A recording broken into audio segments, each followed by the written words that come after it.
Nous allons donc entamer cet après-midi de conférence avec Verint System, qui va se livrer un exercice assez périlleux, à savoir comment lire dans les pensées des clients.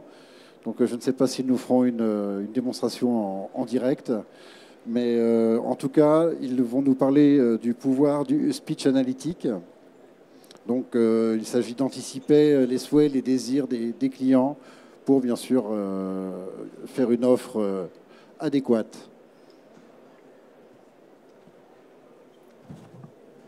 Le temps que la machine se mette en route, je peux vous présenter les intervenants avec Christian Rebiffet, qui est consultant avant-vente Europe du Sud de Verint System, donc, et Quentin Mortagne, qui est directeur de clientèle, qui est à côté du PC.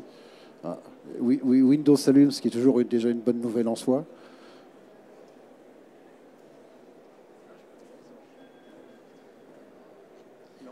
Donc, allô, ouais. Oui. Bonjour à tous. On va attendre donc que Windows démarre. Est-ce que vous avez un zapper après? Okay. Donc merci de venir nous écouter pendant environ 50 minutes pour voir si nous sommes. Qu'est-ce qui est possible de faire en termes d'écoute client, d'analyse des pensées. Alors, un peu prétentieux, mais l'objectif c'était de vous attirer pendant ces 50 minutes. L'objectif ne sera pas naturellement de faire une présentation produit parce que ce n'est pas l'objectif et on n'aura pas le temps. Alors, au moins de vous expliquer quelle est notre vision sur la démarche Speech Analytics, donc analytique de la voix, avec Christian Rebiffet, donc, qui va m'accompagner, qui va vous expliquer un petit peu les grands fondamentaux de la solution. Moi, en amont, avec une positionnement un peu plus marché. Et après, on aura des cas d'études de 3 cas clients qui s'appuient sur nos solutions de speech, dont 2 en France. Toujours intéressant de savoir ce qui est fait à l'étranger et aussi ce qui est fait en France. Alors, faut que je comble les trous. Je vais anticiper sur la présentation de Verint. Verint est un éditeur de solutions logicielles international, basé dans environ 180 pays, ayant un peu plus de 10 000 clients. On a 3 grands métiers, 2 qui ne nous concernent pas aujourd'hui, qui sont liés à la sécurité du territoire, à la cybercriminalité. Ce qui m'intéresse dans ces 2 métiers-là, finalement, c'est les technologies de pointe qui sont mises en avant et qui vont être au service de l'entreprise. Et dans le monde de l'entreprise, on se focalise sur ce qu'on appelle l'optimisation de l'engagement client. Alors j'ai déjà quelques clients aux prospects qui m'ont demandé ce matin, mais engagement client, c'est quoi pour vous? Pour nous, rapidement, on parle de l'expérience client, cette qualité de l'interaction que vous proposez à vos clients finaux. C'est un point positif, c'est un point important. Et alors, stratégie client.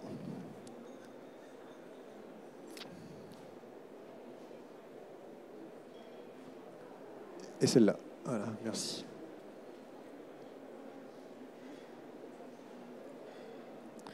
Donc j'étais de l'expérience client, cette qualité d'interaction. C'est un point positif et c'est important. Forrester dit que finalement les entreprises qui prennent en compte cette expérience client vont pouvoir valoriser leurs clients, la pérennité de leurs clients. Quand on parle d'engagement client,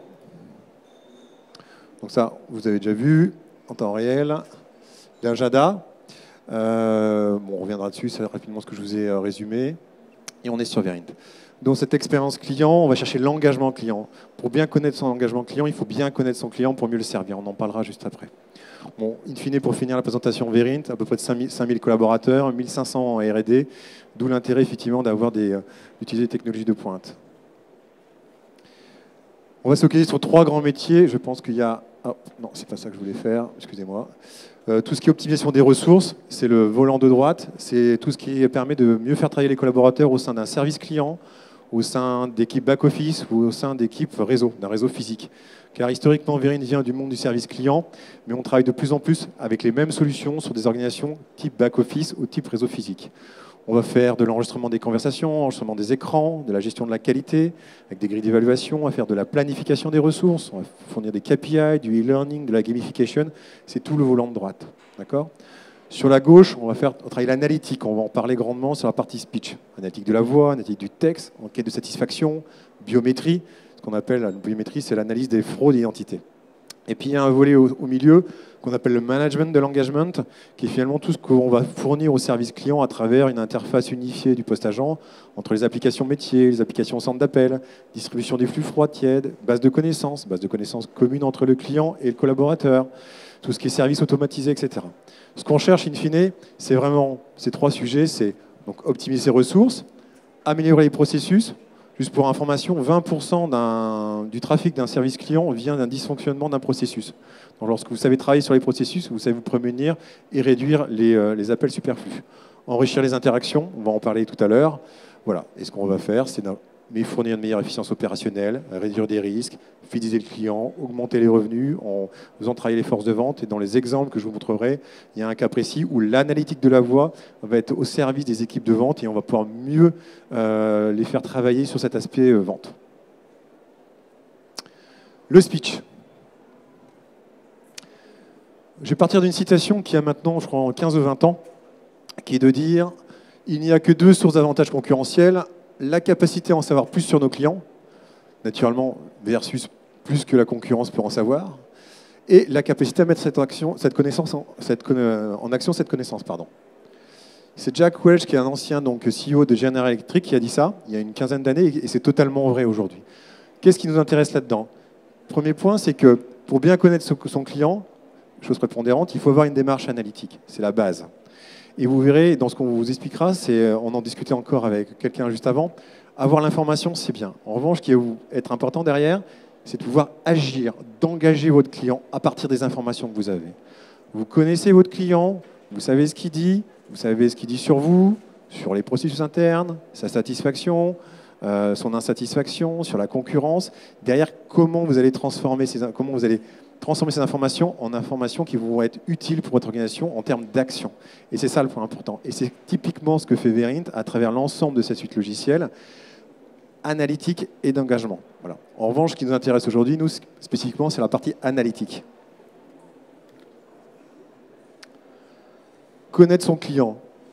Aujourd'hui, vos clients interagissent, ou les clients de vos clients, interagissent de manière constante à travers un ensemble d'interactions et de points d'interaction, à travers un ensemble de dispositifs digitaux. Vous voyez sur le salon, il y a énormément de solutions, de téléphonie, d'email, de chat, de tout ce que vous voulez. Votre client va de plus en plus donner nativement de l'information parce qu'on lui demande, ou même la partager parce qu'il a envie de donner son avis. Aujourd'hui, au monde du collaboratif, de la co-création, etc., le client donne son avis sur beaucoup de choses. Et donc, vous avez déjà énormément d'informations qui transitent sur l'ensemble de ces interactions et points d'interaction. Et le plus souvent, ce que nous disent nos clients, c'est « Ah, mais il faut que j'aille chercher l'information, il faut que j'aille demander l'avis de mon client. » À quoi ça sert de demander l'avis de son client lorsqu'on a déjà l'information, mais qu'on ne l'a pas exploitée? Et c'est vraiment la valeur du speech analytique de ce qu'on propose. On propose finalement à travers une démarche globale. Aujourd'hui, un parcours client est simple. Il va commencer peut-être par rechercher des informations sur un site web. Après, on va essayer d'acheter quelque chose sur un site web. On va appeler un numéro pour acheter. Ensuite, on va nous fournir le service. On va être livré. Il y aura un service après-vente. Donc, le parcours client est relativement complexe et va concerner finalement un ensemble d'organisations. Et pour bien capter l'ensemble de ces interactions et de ces points d'interaction, la seule démarche positive pour nous, c'est d'avoir une démarche globale. C'est donc à la fois arriver à capter des informations sur le canal voix, on le verra par la suite, qui reste un canal prépondérant, à travers finalement sa compréhension de ce que dit le client, sur pourquoi il a appelé, etc. À travers une démarche liée à tout ce qui est survey feedback, c'est tout ce qui est enquête de satisfaction, logique relationnelle ou transactionnelle. Je demande de l'avis de mon client. Je reviens vers lui parce qu'il a donné un avis, je sais que j'ai agi, donc je vais pouvoir lui expliquer ce que j'ai fait, etc. Et puis après, il y a aussi une démarche complémentaire de la voix, c'est comme ça qu'on le voit, au niveau du texte analytique, où on va récupérer de l'information, plutôt des verbatims, qui sont soit issus de médias type le SMS, le mail, le chat, etc., ou qui peuvent venir tout simplement d'enquêtes de satisfaction, où votre client a donné son point de vue sur des questions ouvertes. Donc ça, c'est les 3 grandes solutions qui nous permettent d'avoir cette démarche globale de analytique client. Et aujourd'hui, on complète le dispositif à travers une solution qui s'appelle Engagement Analytics, qui va vous permettre de reconstruire le parcours client à travers l'ensemble des informations collectées sur les interactions et points d'interaction. Et de ce principe-là, on va être capable de dire que sur un parcours client précis, en fonction des canaux sur lesquels le client a gravité, ces canaux sont plus ou moins efficients.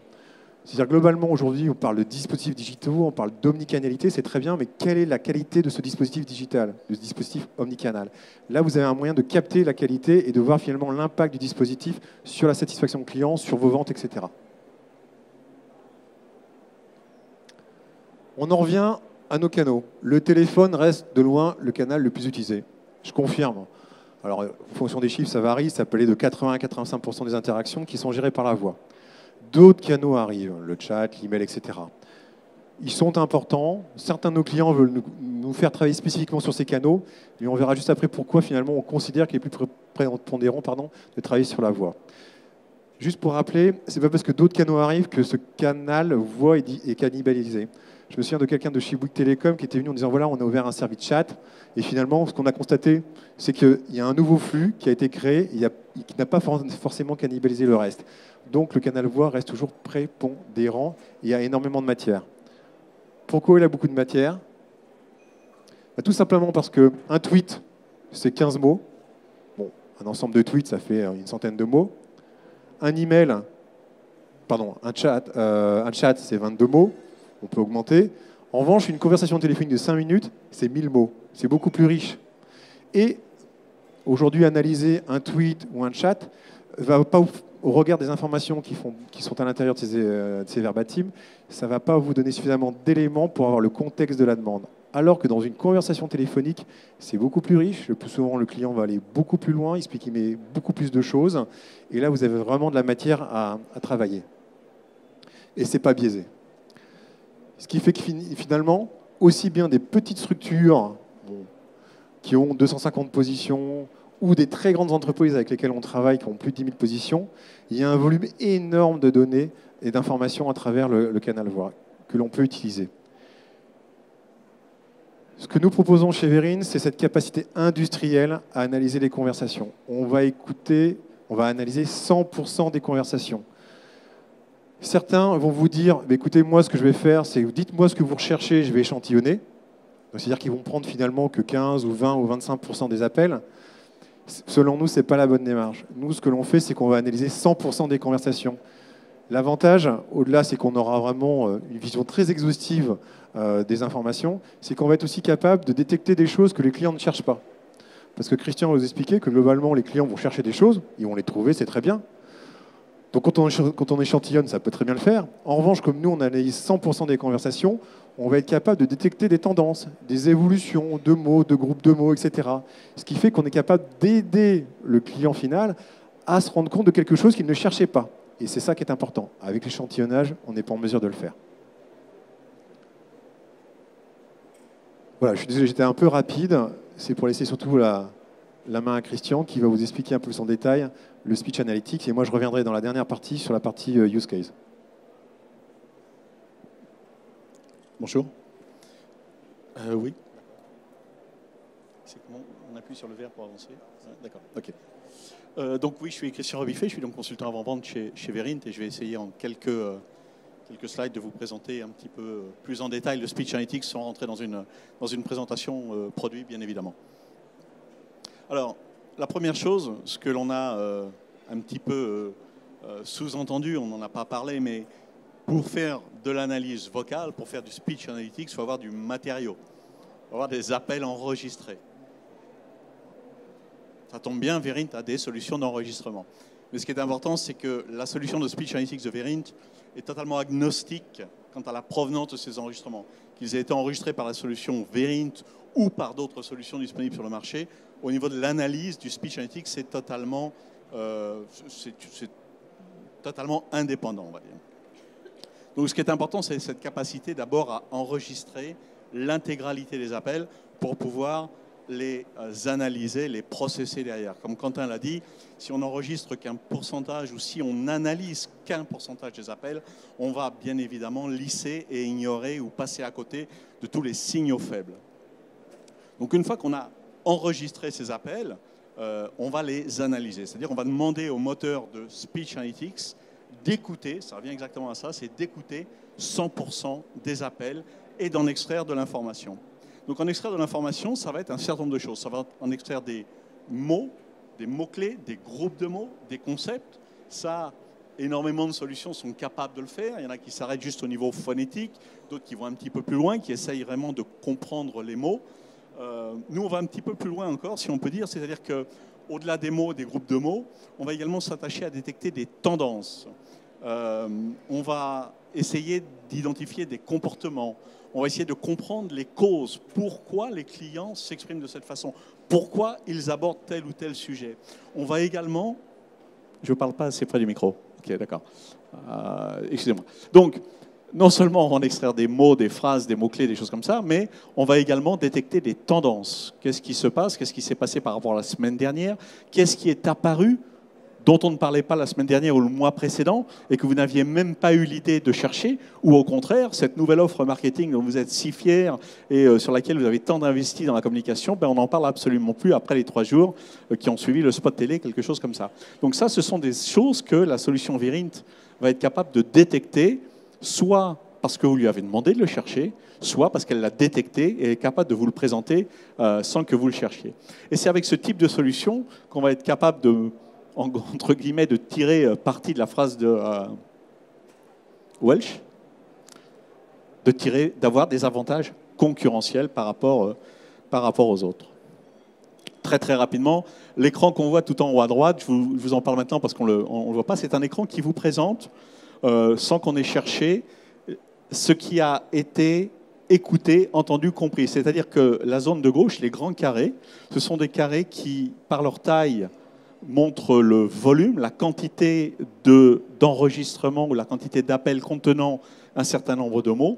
Et la couleur vous indique si c'est une variation importante par rapport à la semaine précédente. C'est-à-dire qu'on peut avoir des tailles très très importantes qui représentent juste un mot, un thème, un concept dont on parle énormément, mais qui a une couleur neutre parce qu'on en a toujours parlé et que c'est un sujet qui reste constant. Au contraire, il peut avoir une couleur extrême qui veut dire on n'en parle plus du tout ou d'un seul coup on se met à en parler énormément. C'est ça qu'on appelle les signaux faibles, c'est cette capacité à détecter des choses sans qu'on les ait recherchées. Alors l'interface utilisateur, on a essayé de le concevoir en se mettant vraiment dans la peau d'un analyste, de quelqu'un qui doit réécouter des appels. Lorsqu'on travaille sur des volumétries un petit peu importantes, même si en France on a assez peu de centres de contact de plus de 10 000 positions, il faut le reconnaître, il est quand même important de ne pas perdre du temps, d'être efficace dans sa démarche. Donc l'interface utilisateur se veut permettre à un analyste, à quelqu'un qui est en train de travailler ces appels, se veut le plus intuitif, le plus simple et le plus proche d'un comportement d'analyste. On a donc cette cartographie d'un appel sur laquelle on va avoir un certain nombre d'informations. Donc je ne sais pas si vous distinguez bien les couleurs, mais il y a du bleu et du vert. C'est ce qu'on appelle la séparation des locuteurs. Et très souvent, la majorité des solutions vous disent eh bien, moi, je peux vous dire si c'est le client qui a dit ça ou si c'est l'agent, à condition que la téléphonie me donne les 2 flux. Verint est maintenant capable, à partir d'une conversation mono, donc même si la téléphonie ne donne pas cette information, on va être capable de façon logicielle de séparer les 2 voix. D'un côté, la voix extérieure et de l'autre côté, la voix intérieure. Je préfère dire ça plutôt que la voix de l'appelant et de l'agent, parce que ça peut être un peu plus complexe que ça. Donc ça va être les couleurs, le bleu, le vert, savoir qui parle. On détectera immédiatement, comme vous pouvez le voir en rouge, les moments où les 2 parlent en même temps. En général, ça illustre un problème. Il est anormal qu'un agent parle au-dessus d'un client ou inversement. On va détecter, bien évidemment, visuellement, encore une fois, tout ce qui va être les temps de silence. On va détecter quand l'agent interrompt le client ou inversement. Tout ça sans même avoir encore réécouté l'appel, juste graphiquement.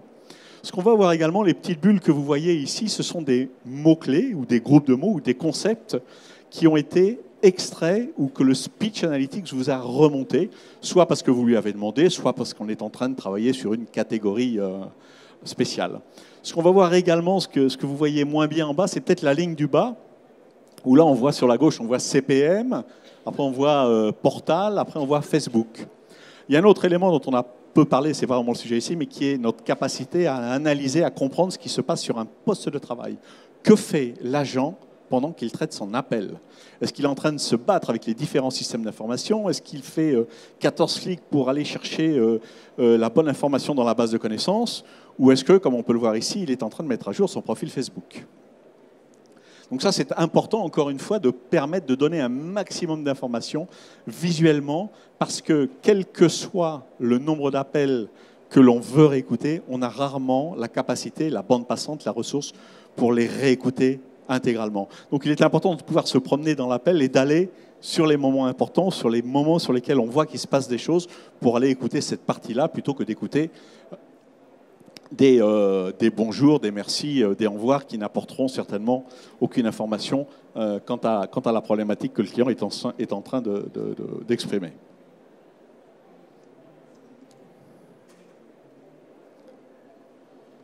Un certain nombre, encore une fois, au niveau de l'interface, nous l'avons encore une fois conçu globalement pour que les actions puissent s'enchaîner. Donc là, dans cet écran, on retrouve celui dont je vous parlais tout à l'heure, c'est-à-dire sur les carrés de couleur mauve représentent par leur surface la quantité d'appels dans lesquels ce concept, ce mot, ce thème est abordé. La partie droite, c'est à peu près la même chose, mais c'est sous une forme de tableau sur des mots-clés avec la tendance. On a la courbe de tendance qui est là immédiatement.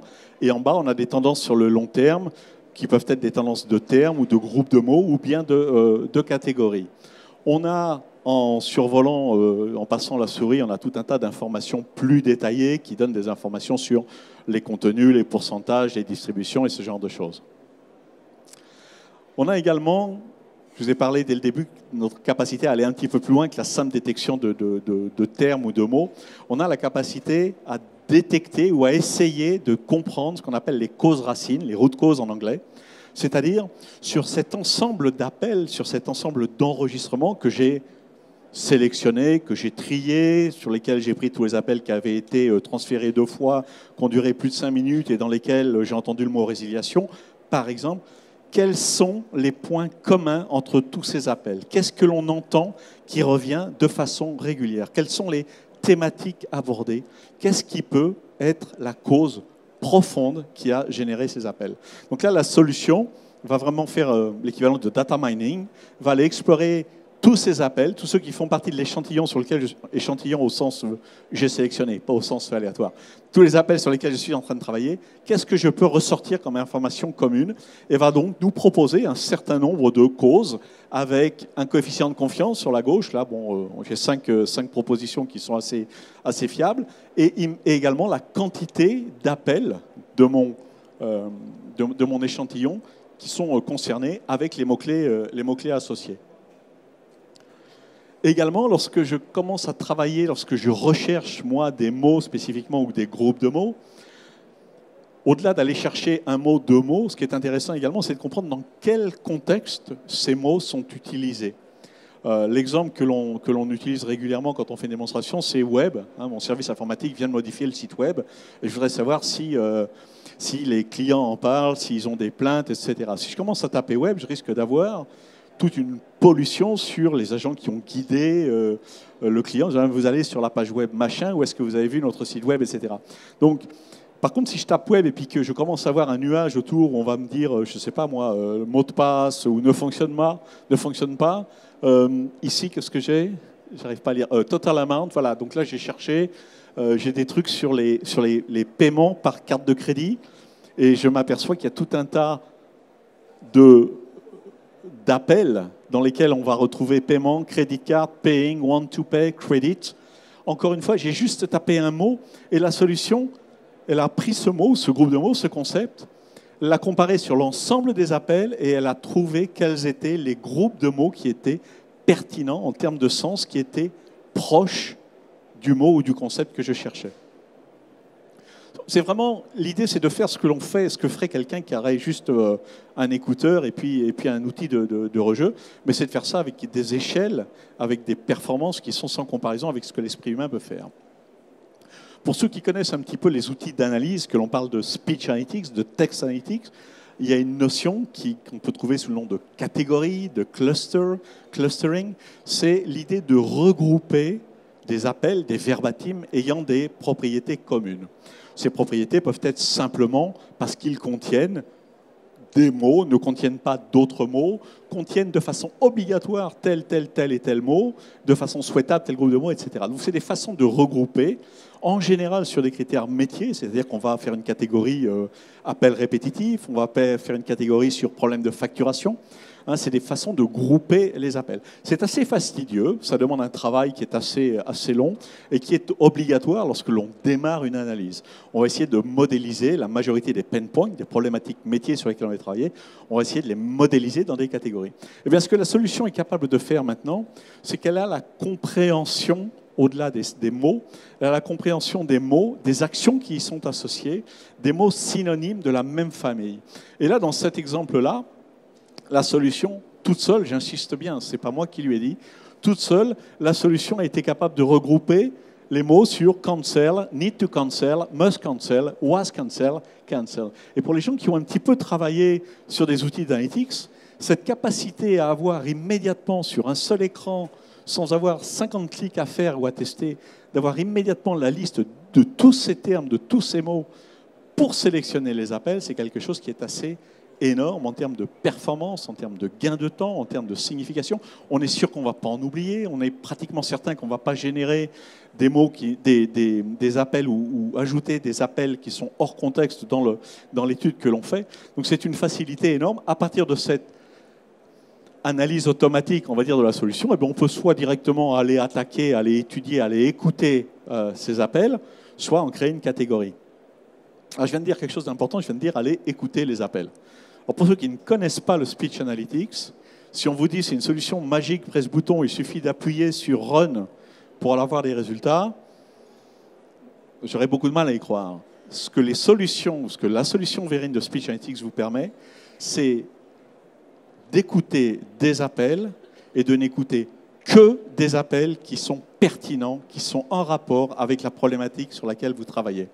Au lieu d'avoir à travailler, à chercher sur des centaines, des milliers d'appels, des appels qui vont illustrer une problématique que je connais déjà, donc sur laquelle je suis en train de travailler, d'aller chercher, la solution Speech Analytics va vous permettre d'extraire, de trier, de prioriser les appels pour être sûr que l'analyste business qui va travailler sur une problématique donnée, lorsqu'il va écouter des appels, ce sont des appels qui seront pertinents et qui illustreront parfaitement la problématique sur laquelle on travaille. La solution ne va pas vous dire toute seule, tu as un problème dans ton delivery, tes gens de front office, ils promettent que c'est sous une semaine, mais le back office ne sait le faire que sous 15 jours. La solution ne va pas le faire toute seule. Par contre, elle va vous permettre de n'écouter des appels dans lesquels on ne parle que de ça, ou dans lesquels ce sujet est le sujet principal. Et c'est ça qui est important.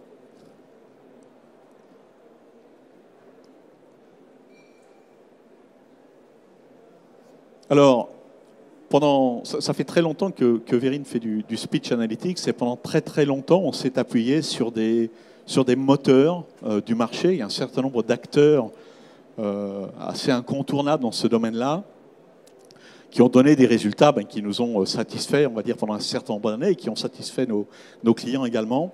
Mais on est arrivé, nous, Verine, à ce qui nous a paru être une limite. Donc on a redéveloppé complètement notre propre moteur, donc on ne s'appuie plus sur des technologies du commerce, on a redéveloppé complètement notre moteur avec nos équipes de R&D, nos équipes de linguistes, etc. Et aujourd'hui, on se targue d'avoir le moteur le plus précis et le plus rapide du marché. Alors le plus précis, qu'est-ce que ça veut dire? Ça veut dire que lorsqu'on va faire de la transcription des appels en mots, eh bien, la qualité de la transcription va être bien meilleure, on va manquer bien moins de mots. Et la vitesse, donc on a doublé par rapport à la solution précédente, mais c'est également ce qui nous permet peut-être de nous différencier par rapport à d'autres solutions, c'est que nous pouvons dire il faut traiter, il faut analyser 100% des appels. Je répète, si je ne traite pas 100% des appels, premièrement, je risque de louper un certain nombre de signaux faibles, et deuxièmement, très souvent, ceux qui veulent travailler sur un pourcentage des appels vous demandent quels sont vos pain points, sur quoi vous voulez travailler, quels sont les thèmes que vous voulez détecter, ce qui implique que vous connaissiez a priori les problèmes sur lesquels vous devez travailler ou ce que vous devez améliorer. Bien évidemment, il y en a un certain nombre qu'on connaît, tout le monde connaît, les appels répétitifs, les appels longs, les escalades, etc. Mais il y en a plein d'autres que le Speech Analytics est capable de vous détecter, de vous présenter, et des problèmes dont vous n'aviez absolument aucune idée. Encore une fois, cette capacité à traiter 100% des appels vous garantit que vous ne louperez pas ce type d'informations. Je vous ai dit qu'on avait, depuis un certain temps, on faisait du speech analytics. Donc aujourd'hui, nous avons déployé, je ne parle pas de catalogue, de disponible à l'achat, nous avons déployé plus de 40 langues ou accents dans le monde. Ça fait depuis 2003 qu'on fait ça. Et voilà, on fait en gros une vingtaine de millions d'appels par jour dans le monde. En termes de technologie, je vous ai dit que nous avions redéveloppé entièrement. Donc nous avons le plus bas taux d'erreur mot, donc il y a un certain nombre d'indicateurs de métriques qui permettent de mesurer la fiabilité, la qualité. Et donc sur un serveur, même sans que ce soit un énorme serveur, c'est des beaux serveurs, ce pas des monstres, 50 heures d'audio en 1 heure, voilà, il n'y a pas beaucoup de solutions du marché qui soient capables de fournir ce type de puissance aujourd'hui. Comme nous sommes une société américaine, nous avons bien évidemment beaucoup de récompenses dans les publications américaines, un certain nombre que vous connaissez, mais bon là, le marketing veut toujours communiquer là-dessus. Donc, pour la partie un petit peu technique, un petit peu produit, voilà ce que j'avais à vous dire. Au-delà de ça, à quoi ça sert? C'est vrai que c'est sympa, c'est beau, c'est joli, mais qu'est-ce que je peux en faire? Qu'est-ce que je peux en retirer? Je suis bien. Donc, en fait, plutôt que de vous faire des fausses annonces très, très marketing, on a pris un certain nombre de résultats d'un certain nombre de clients. Tous ne communiquent pas. Quentin vous présentera quelques cas clients avec des noms. Vous savez qu'en France, enfin en Europe et en France encore plus particulièrement, il est pratiquement impossible d'avoir des retours chiffrés de nos clients. Ils refusent de communiquer. En interne, il n'y a pas de souci, mais les clients refusent de dire « j'ai amélioré ma satisfaction de 5% grâce à la solution machin » ou « j'ai diminué mon nombre d'appels », ce genre de choses. Mais voilà le type d'amélioration que vont permettre des solutions de type Speech Analytics. Augmentation de la résolution au premier contact. Effectivement, puisque je vais être capable, par exemple, de détecter les appels répétitifs. C'est quoi un appel répétitif? C'est un appel dans lequel je vais entendre « j'ai déjà appelé, je rappelle, c'est la deuxième fois, la semaine dernière, on m'a dit que votre collègue ».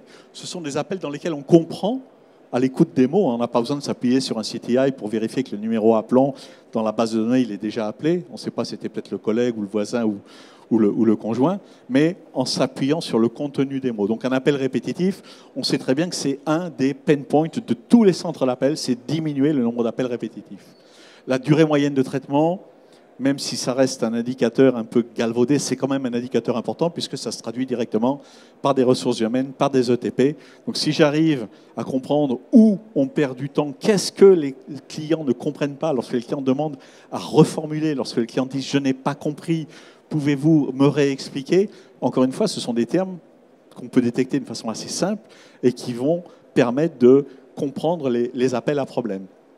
La satisfaction client, mieux je comprends, mieux je sais de quoi les clients me parlent d'une façon factuelle ou tout j'allais dire le non-dit, tout ce qui n'est pas le sujet principal des appels, eh bien, je vais les satisfaire, je vais les traiter mieux. Tout ce qui est self-service, donc détecter toutes les problématiques, les gens qui, je ne sais plus qui parlait tout à l'heure, des gens qui appellent sur le serveur vocal ou qui démarrent une interaction sur le web, elle se passe mal, ils essayent, ils partent, ils appellent dans le serveur vocal, on est les serveurs vocaux, tous autant que nous sommes. Et lorsqu'on s'en sort pas, qu'est-ce qu'on fait? On finit par appeler le service client. En général, on est très énervé, très en colère parce que ça fait déjà un bon bout de temps qu'on a perdu. Donc là, on va pouvoir détecter assez tôt les gens qui appellent pour se plaindre de ce type de choses. Alors que quand ils appellent l'agent, ils vont appeler peut-être pour leur transfert bancaire, pour leur problème de livraison. Ils vont pas revenir peut-être sur cette historique obligatoirement dès le début où ça va être un peu mélangé dans l'appel. Augmentation des ventes. On a la capacité à comparer des groupes d'appels. Donc si vous avez des appels, par exemple, vous savez que la vente, le cross-sell ou le upsell s'est bien passé, et puis un autre groupe d'appels sur lequel vous savez qu'au contraire, il n'y a pas eu de vente, la vente n'a pas été conclue ou le contrat n'a pas été signé, eh bien on peut prendre ces deux groupes d'appels et demander aux Speech Analytics, compare-les, trouve-moi quelles sont les différences flagrantes. De quoi parle-t-on dans les appels qui ont abouti à une vente, dont on ne parle pas dans les appels dans lesquels la vente ne s'est pas réalisée? L'attrition, donc tous les appels, bien évidemment, dans lesquels on va entendre annuler, suspendre, arrêter, résilier, etc. Les processus métiers, comme Quentin le disait tout à l'heure, dysfonctionnement de back-office, dysfonctionnement au niveau contractuel, dysfonctionnement en agence qui génère des volumes d'appels assez importants dans le front. Encore une fois, on va être capable non seulement de les identifier, mais de les quantifier. C'est très important. Enfin, tous les gens qui sont là, normalement, sont des professionnels de la relation client. Et sur un centre de contact, sur un centre d'appel, quand vous demandez à un superviseur, à un manager, de quoi parlent les gens, quels sont les appels que tu reçois, les problèmes, ils savent tous à peu près. Quand il s'agit d'aller monter un business case à la direction pour dire il faut qu'on améliore tel point parce que j'ai tant d'appels, c'est beaucoup plus difficile, à moins qu'on ait pu bâtonner, ce qui est rarement le cas. Par contre, une solution comme celle-ci va vous permettre, à l'appel près, de vous dire j'ai reçu tant d'appels dans lesquels le client se plaignait de tel point ou dans lequel on a identifié tel ou tel dysfonctionnement. Et puis le quality monitoring ciblé, j'aime bien en parler, c'est une façon de prendre contact avec le speech analytics.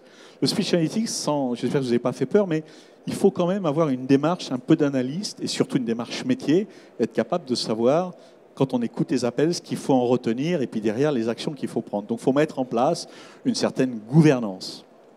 Et tout le monde n'est pas prêt, n'a pas la maturité ou n'a pas les effectifs pour le faire. Par contre, tous les centres de contact font du quality monitoring. Qu'ils le fassent en double écoute avec une feuille papier ou qu'ils le fassent avec une solution de quality monitoring comme Verint, ils en font tous. La majorité réécoute des appels d'une façon assez aléatoire. Imaginez qu'au lieu d'écouter les appels de façon aléatoire, je puisse écouter tous les appels dans lesquels on entend parler de résiliation et qui ont été escaladés, par exemple. Au lieu de faire de l'aléatoire, que je puisse aller extraire les appels dans lesquels on parle de telle ou telle problématique. C'est ce que permet de faire le quality monitoring ciblé. Donc c'est une version, on va dire, un peu bridée du speech analytics, dans laquelle on va catégoriser tous les appels. Et lorsqu'on va sélectionner des appels à réécouter, eh bien, au-delà de la durée des appels, au-delà de l'heure, etc., on pourra en plus s'appuyer sur le contenu de ces appels. Et je passe la main à Quentin. Merci. J'espère que dans le temps qui me reste, je vais avoir le temps de tout présenter. Concrètement, avant de rentrer sur 3 cas clients précis, je repositionne le speech analytics par rapport au digital. J'ai dit effectivement que sur le canal voix, il y a plus plus d'éléments, le contexte est plus important, etc.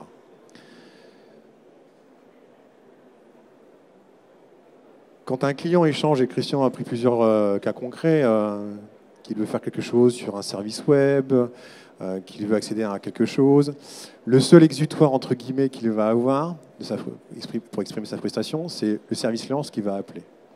Donc au final, finalement, votre client va exprimer un ensemble de ressentis, d'informations venant d'autres dispositifs digitaux.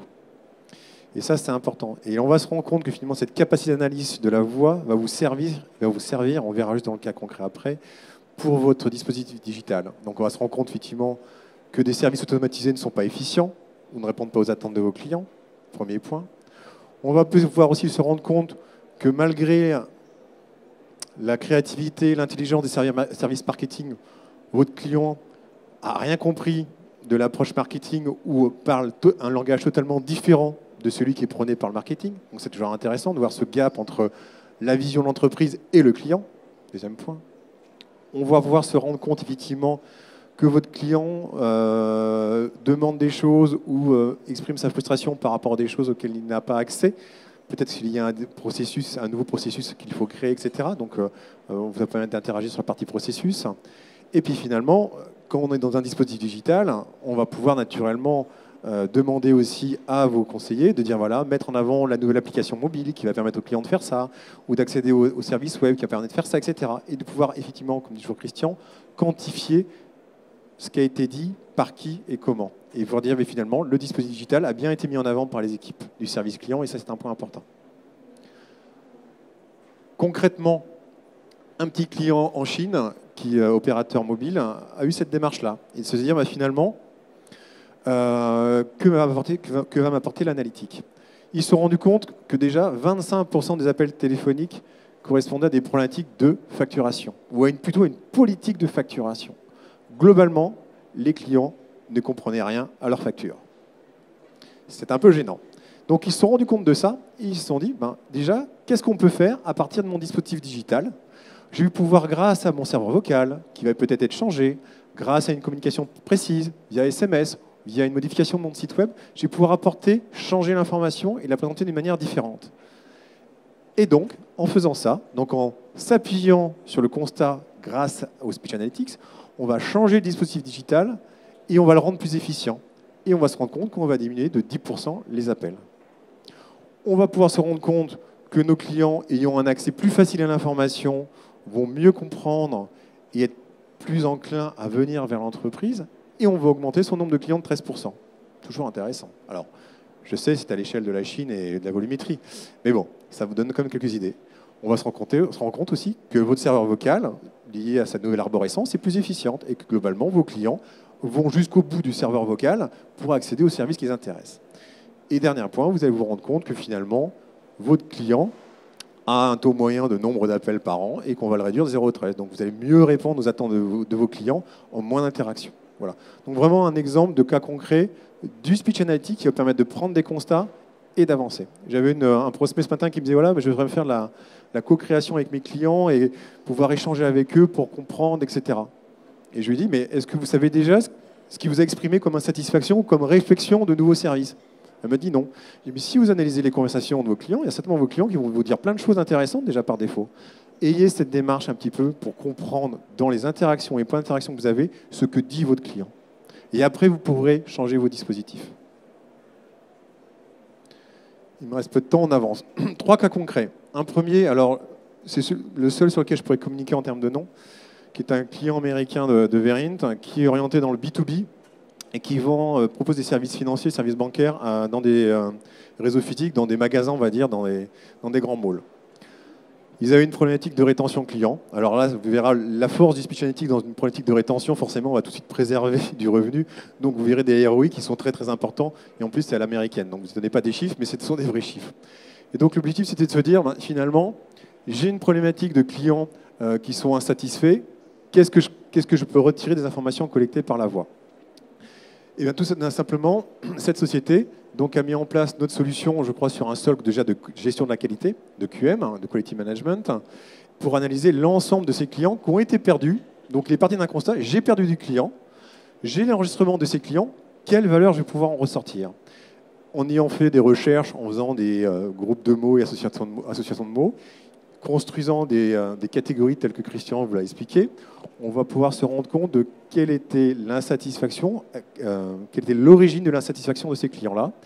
Et derrière, ils ont mis en place une cellule de rétention de 4 personnes qui, fort de la compréhension de l'insatisfaction du client, va pouvoir retourner vers le client de manière beaucoup plus construite pour lui proposer quelque chose de différenciant et de récupérer le client. Ou de changer le dispositif qui était impliqué dans l'insatisfaction du client. Globalement, ça va lui permettre d'augmenter effectivement, de sauvegarder 86% des clients à risque. Ça fait un total de 4500 clients parce que c'est un client qui travaille avec nous depuis très très longtemps. Alors vous effrayez pas, 12,5 millions de chiffre d'affaires sauvegardés par date. Comme c'est correspond du B2B, ça correspond des clients sauvegardés par chacun des points de vente, etc. Mais ça reste donc un retour sur investissement concret en moins de 7 semaines sur la rétention client. Voilà, effectivement, j'ai un client qui a un panier moyen de 1 000 € par mois, j'en sauvegarde 1 000 sur l'année, je monte tout de suite dans des chiffres relativement importants. Un autre client qui est un client français, qui est un grand laboratoire pharmaceutique. Là, on est plutôt dans une logique de qualité de service. Ils se sont rendus compte, donc c'est tout ce qui est orienté donc laboratoire pharmaceutique, demande et réclamation des clients, sur tout ce qui est approvisionnement de médicaments et de produits pharmaceutiques. Leur constat est de se dire, il y a une insatisfaction qui est remontée par mes clients dans ma logistique et mon après-vente. Ils ont une démarche traditionnelle, ils ont donc mis en place la solution sur une solution tiers d'enregistrement, c'est ce que disait Christian. On peut avoir notre solution qui est directement pluguée à notre enregistreur, on peut s'appuyer sur des enregistrements qui viennent d'une solution et les injecter dedans. Donc ça, c'est un point important. Et ils vont faire ce que tout le monde doit faire, ils vont déjà comprendre finalement, ils ont peut-être une petite idée, donc créer des catégories, paramétrer la solution qui vont leur permettre d'identifier, de quantifier des informations concrètes sur les problématiques qu'ils ont en ligne de mire, et ils vont récupérer un ensemble d'informations. Et tout ça va leur permettre d'agir. Et surtout, ça va leur permettre de créer un référentiel, c'est important. on améliore que ce que l'on mesure. Là, vous êtes en mesure d'avoir une vision concrète de la qualité de service sur des indicateurs de performance spécifiques. Et c'est ce que fait ce client. Il va pouvoir piloter à travers le speech analytics l'activité réelle de son activité et d'avoir des indicateurs qui vont permettre de dire, voilà, si je change tel dispositif, quel est l'impact sur la satisfaction de mon client? Ça, c'est important, le avant-après. Et ce sera concrètement ce que je présenterai après sur le troisième cas. Il va permettre donc mieux comprendre pourquoi le client appelle et quelle est son insatisfaction. Il va pouvoir lancer des actions d'amélioration sur son organisation, sur ses processus, sur son système d'information. Voilà. C'est une démarche très simple, mais à forte valeur par rapport à ce client dans sa démarche qualité. Pour finir, dernier client, structure internationale qui travaille dans le domaine de l'assurance, aussi bien en Europe qu'en Asie, dans un contexte multilingue, et qui là avait besoin d'améliorer plusieurs choses. L'efficacité de ses commerciaux. Est-ce que mes commerciaux savent bien vendre et qu'est-ce que je peux détecter des commerciaux avec les clients? Quelle est la qualité de service associée et ma productivité? Et finalement, ils avaient eu peu de visibilité sur l'insatisfaction des clients. Donc, ils ont mis en place la solution de speech sur un socle qui existait en Verint, sur une solution de gestion de la qualité. Je rappelle que l'analytique est complémentaire de la démarche qualité, telle que Christian vous l'a exprimé. Et ils sont focalisés, à titre d'exemple, sur le discours des commerciaux. Leur démarche a été simple. Ils savent que dans une vente, il y a plusieurs phases. L'identification, la présentation des produits, le closing, etc. Et ils ont analysé chacune de ces phases de vente de manière spécifique pour en retirer des enseignements. Et ça a été complété par aussi une analyse sur est-ce qu'il y a des blancs dans ma conversation? Est-ce que ces blancs dans la conversation vont pouvoir faciliter la vente ou la réduire?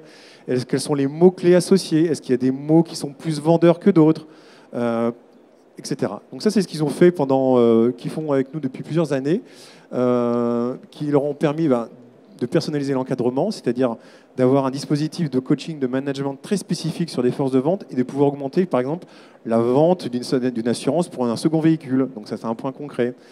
Ça leur a permis de manière globale d'augmenter forcément l'efficacité de leur vente. Alors je suis désolé, je ne peux pas communiquer sur des chiffres, forcément, mais voilà. Ça leur a permis aussi de mieux comprendre quelle est l'insatisfaction et d'agir dessus, etc. Ou de réduire tout simplement des appels répétitifs qui surchargeaient le service client pour rien, etc. Voilà, dans le délai imparti, je crois qu'on est dans les délais,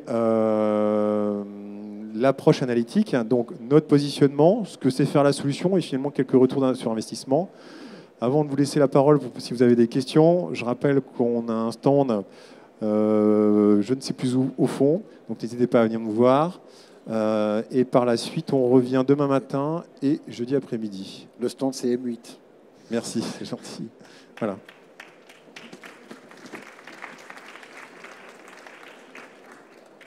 Donc merci pour cette présentation. Donc pour sonder l'âme des clients et des prospects. Est-ce que vous avez des questions donc à poser à Quentin Mortagne ou Christian Rebiffet sur la satisfaction client? Oui, monsieur. Une question qui est peut-être double, c'est que dit la législation, la CNIL, sur l'enregistrement, enfin la CNIL en France et les autres organismes dans le monde sur l'enregistrement de ces données? Et deuxième question, vous avez évoqué les sujets, je dirais, d'entrée ou de capture de niveau 0 ou 1 sur ma facture qui n'est pas dispo ou la personne qui n'est pas contente, mais sur des données plus pointues, vous appelez votre médecin, vous appelez votre assureur, vous allez plus loin, vous avez des données beaucoup plus confidentielles. Qu'est-ce qui autorise ou pas? Qu'est-ce que l'État autorise? Qu'est-ce que Verint propose comme système pour autoriser ou non l'enregistrement ou la capture de ces données? Allô? Allô, oui. Alors, tout d'abord, comme préambule, j'ai bien dit qu'il fallait avoir un matériau, il fallait avoir des appels enregistrés. J'ai envie de dire, la problématique de CNIL, c'est une problématique, c'est qu'est-ce que j'enregistre, pour qui et combien de temps?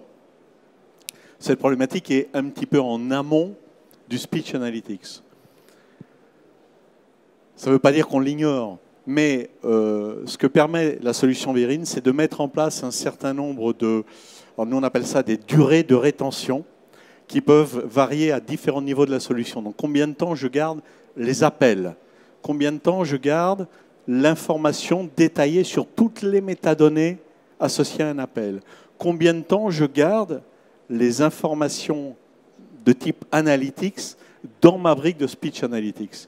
Et en fait, Verint, nous donnons, nous, les outils où nous donnons la capacité à nos clients de se mettre en conformité avec leur autorisation CNIL.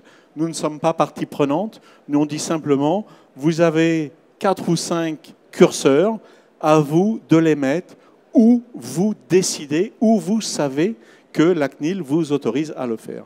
D'une façon générale, au niveau du speech analytics, on dit qu'on travaille sur un index, hein, donc c'est les appels sur lesquels on peut travailler vraiment dans le détail, qui peut aller jusqu'à 6 mois, la solution peut aller beaucoup plus loin, et sur les tendances, on travaille en gros jusqu'à 18 mois. Donc sur les tendances, il n'y a plus aucune information détaillée, c'est juste des informations quantitatives de volumétrie, et sur un index, eh bien, c'est à vous, monsieur le client, est-ce que je le mets à 3 mois, à 6 mois, à 9 mois, c'est votre choix, c'est votre décision, nous on vous donne les outils pour le faire.